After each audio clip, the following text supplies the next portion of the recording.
BTC काउन्सिलनि speaker कातिराम बर' सार, बेजों लोगोसे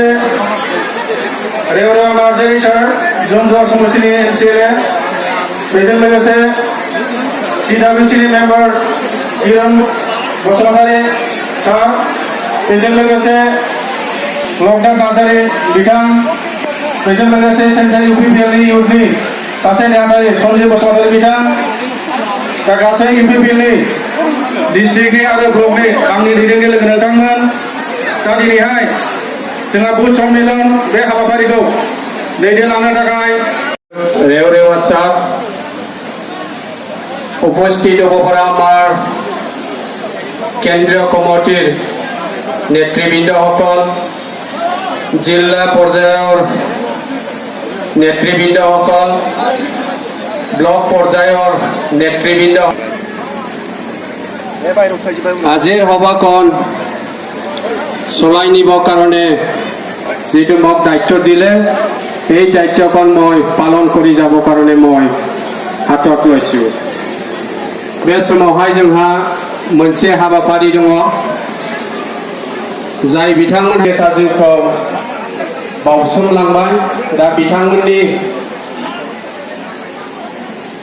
जिउमाया सोरगोआव आलो गोजोनै जायगा मोनो, बिनि थाखाय जोङो 1 मिनिट कन्डलेन्स खालामगोन। दा बिनि थाखायनो साफ्रोमबो जोंनि दैदेनगिरिजों लोगोसे मानगोनां रायजो राजा नोंथांमोनखौ 1 मिनिट गसंनानै कन्डलेन्स खालामनो थाखाय बे समाव खावलायबाय।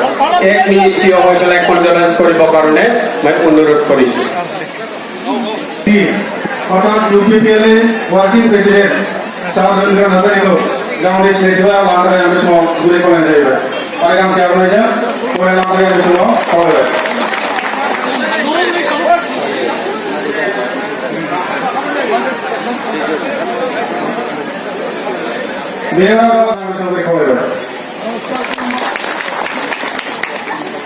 आरो दंबावो जोंहा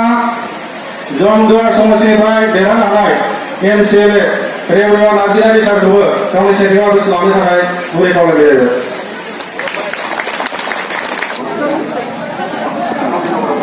नबी নম্বৰৰ অকল দুটা আছে, ইয়াৰ পিছত আছে আমাৰ কাকামপুৰ सिगाङाव जायगा दं। 4টা বুথ কাকামপুর प्राइमारी লগতে আমার বুথ প্রেসিডেন্ট সেক্রেটারি মেম্বার কি হব सिगाङाव जायगा दं। आखाइ ओरै औ आखाइ थिखो दे गासिबो दंजोबो ना जागोन दे। बिनि उनाव दङ जोंहा जलेश्वरी 6টা 7টা जलेश्वरी। बिनि उनाव फैगोन जोंहा कचुगाव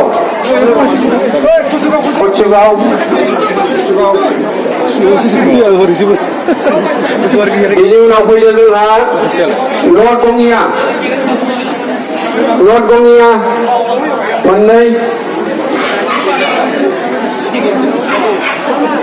प्राइमारी बुथ 9টা बुथ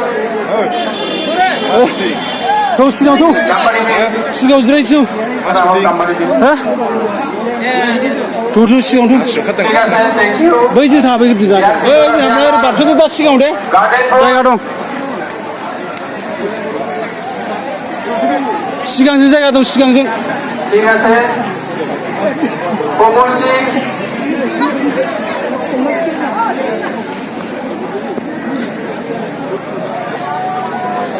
সবাই আইছে কমল সিংর পড়া সবাই আইছে না ঠিক আছে। ইয়ার পিছনে আছে আমার ভাওড়াগুড়ি কোট ভাওড়াগুড়ি কোট भावरागुड़ी पड़ा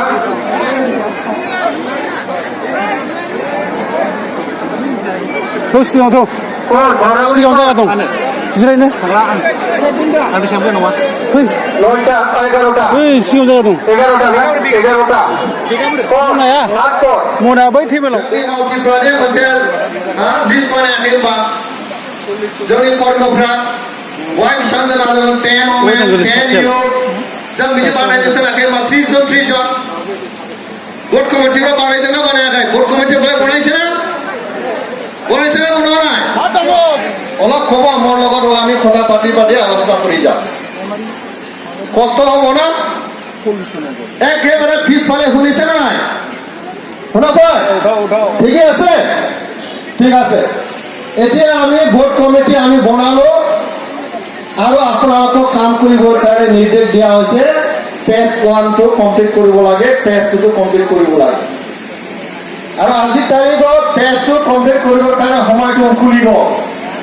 কিছুমানে কিন্তু এতিয়াও কৰি আছে মই আপোনালোকক অনুৰোধ কৰিম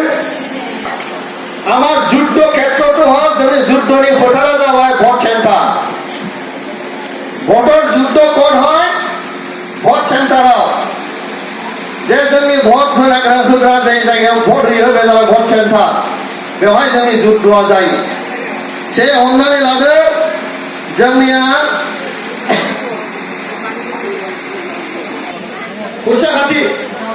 कुरसामारि एलपि स्कुल दङ ना कुरसामारि एलपि स्कुल কিমান ভোট আছে একদম ডাঙৰকে কওক কিমান ভোট আছে তাত আমাৰ বুথ কমিটি প্ৰাইমাৰী কমিটি সকলে নিজৰ ভোট চেণ্টাৰত কিমান ভোট আছে জানিব লাগিব গম পায় না নাপায় কিমান জনে গম পায় হাত আহি যাওকচোন নিজৰ নিজৰ ভোট চেণ্টাৰত কিমান ভোট আছে কোনে কিমান জানে 1 2 3 4 5 6 7 8 কি হল হ্যাঁ বুড়ে না জানে নাকি নিজৰ নিজৰ ভোট চেণ্টাৰত কিমানটা ভোট আছে সব জানিব লাগিব বুজি পাইছে না বিজেপিয়ে নটা জিকিছে 2020 চনত বিপি এবাৰ নাংগলা 17টা জিসনিটা দেৰানো जोङो 12টা जों जिनिटा देरादों बिजेपिया 9टा देरादों बै समाव 17टा देरानानैबो नांगोला सरकार दानो हायाखै 17टा जिकियो नांगले सरकार गठन কৰিব পৰা নাই কিয় 2020 চনত আমাৰ বিটিআৰ অঞ্চলত আন্দোলনকাৰীবিলাকে চুক্তি কৰিলে শান্তি ঘূৰাই আনিলে আমি কাম কৰিলো এই অঞ্চলৰ প্ৰতি দায়বদ্ধতা আমাৰ দলে আছে সেই গতিকে চৰকাৰৰ ইয়াত দায়বদ্ধতা আছে ভাৰত চৰকাৰ অসম চৰকাৰৰ দায়বদ্ধতা আছে যিটো দলে শান্তি চুক্তিত আবদ্ধ এই দলৰ দ্বাৰা চৰকাৰটো গঠন কৰা তেওঁলোকৰ কৰ্তব্য আছে কাৰণ আমি শান্তি সম্প্ৰীতি ইয়াত ঘূৰাই আনিছো বুজি পাইছে ধন্যবাদ আৰু বুজাৰে প্ৰয়োজন বুজাৰে কাম কৰিব নোৱাৰিব আমি বুজিব লাগিব আমি কিয় বাৰে বাৰে এনেকে মিটিং কৰিব লগা হয় আমার সন্মানীয় মন্ত্রী মুজিব রহমান ডাঙরিয়া আহিব তেখেতৰ নামৰ ডাঙৰ এটা হাত চাপৰি মাৰি দিয়ক স্বাগতম জনাই আমি কিয় এনেকে বাৰে বাৰে দেৰি হ'ব কথা নহয় ভাবিব নালাগে মই আৰু গুৰু মানুহ মোৰ দ্বাৰাই নহ'ব ন আপোনাৰ ক্ষমতা আছে ভোট দিয়া এই নিৰ্বাচনত প্ৰতিজন ব্যক্তিয়ে শক্তিশালী গতিকে আপোনাক বাদ দি পেলাই কোনো নিৰ্বাচন নচলে কোনো দল নচলে আপোনালোকে এজন এজন আমাৰ যোদ্ধা সেইকাৰণে আপোনালোকে ভালদৰে সকলে একেলগে আমি আৱাজ দিব লাগিব জয় ইউপিপিএলএ জয় ইউপিপিএলএ সমগ্ৰ জিন্দাবাদ সমগ্ৰ জিন্দাবাদ ইউপিপিএল জিন্দাবাদ ইউপিপিএল জিন্দাবাদ শ্ৰমিক ভোট কিয় শ্ৰমিক ভোট কিয় ধন্যবাদ रंजना नार्जारी जिंदाबाद रंजना नार्जारी जिंदाबाद ব্রহ্মস্বরূপ নিজের পরিচয় দিব কারণে মই অনুরোধ করেছি रावबो थांथ'नो नाङा मानो होनबा जोंहा मिटिंआ दसे समनि उनावनो जोबगोन ओंखायनो नोंथांमोना एसे धैर्य हरथाव कुनियाव যাব নালাগে চিছলাৰী ছাৰক নিজৰ পৰিচয় দিব কাৰণে মই অনুৰোধ কৰিছোঁ ধন্যবাদ থাকিল এতিয়া মই চিনাকি দিব বিচাৰিছো जोंनि गेजेराव फैनानै गावनि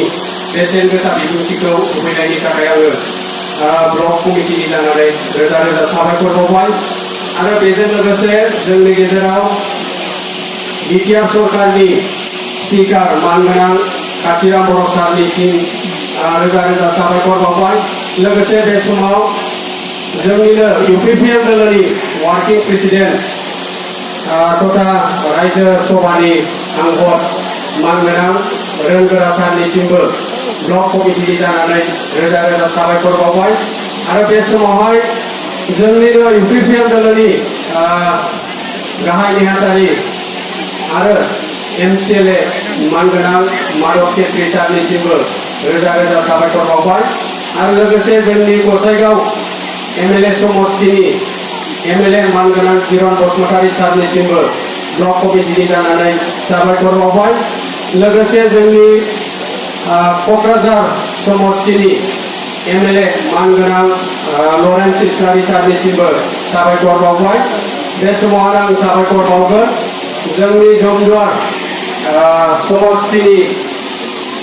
मानगोनां एमसिएलए रेवरेवा नार्जारि सारनिसिमबो रोजा रोजा साबायखर बावबाय आरो जोंनि गसाइगाव जिल्लानि मानगोनां आफादगिरिजों लोगोसे बिथांनि दैदेनगिरि बिथांमोननिसिमबो साबायखर बावबाय परबतजरा डिस्ट्रिक्टनि आफादगिरि बिथांनिसिमबो आं साबायखर बावबाय क'क्राझार जिल्ला इउपिपिएल दोलोनि मानगोनां आफादगिरिजों लोगोसे भाइस प्रेसिडेन्ट नेहाथारि आरो बयनिसिमबो साबायखर बावबाय आरो जोंनि क'रसिगाव समष्टिनि क'अर्डिनेटर आसाफुल दाङ'रियानिसिमबो आङो साबायखर बावबाय लोगोसे बे समावहाय जोंनि ब्लक कमिटिनि दैदेनगिरि बिथांमोननिसिमबो आङो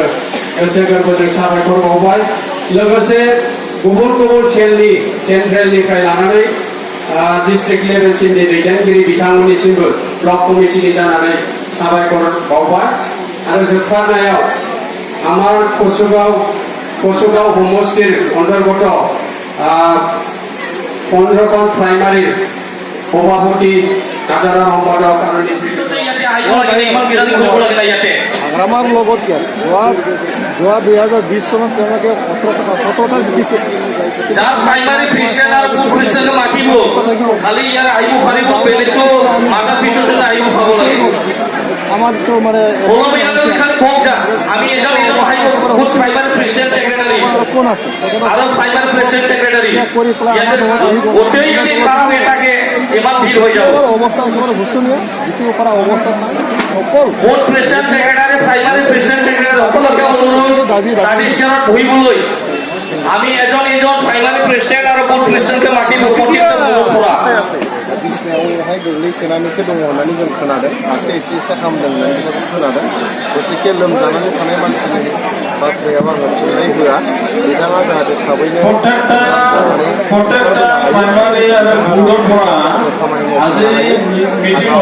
सारा जाहाथे अपजिसननि इसोरनाव आर'ज गाबदों बिथांनि देहाया जाहाथे गोग्गो जायो मोजां जायो आरो फैनानै बिपिएफखौ बिथाङा दैदेनफैफिननो हायो मानो होनोबा जोंनि बिटिआरआव जोङो इउपिपिएल आरो बिटिएस बे मोननैनि जे दबदबनि गाग्लोबनाय बेखौ दोनबाय थानांगौ जों जिहेतु जोबोद खस्थ' खालामनानै बिटिआर काउन्सिलखौ जों सोरजिदों जोबोद आन्दलन खालामनानै 5,000निबो बांसिन सुबुं फैनानै जोंनि बिटिआर काउन्सिलखौ जों मोननो हादों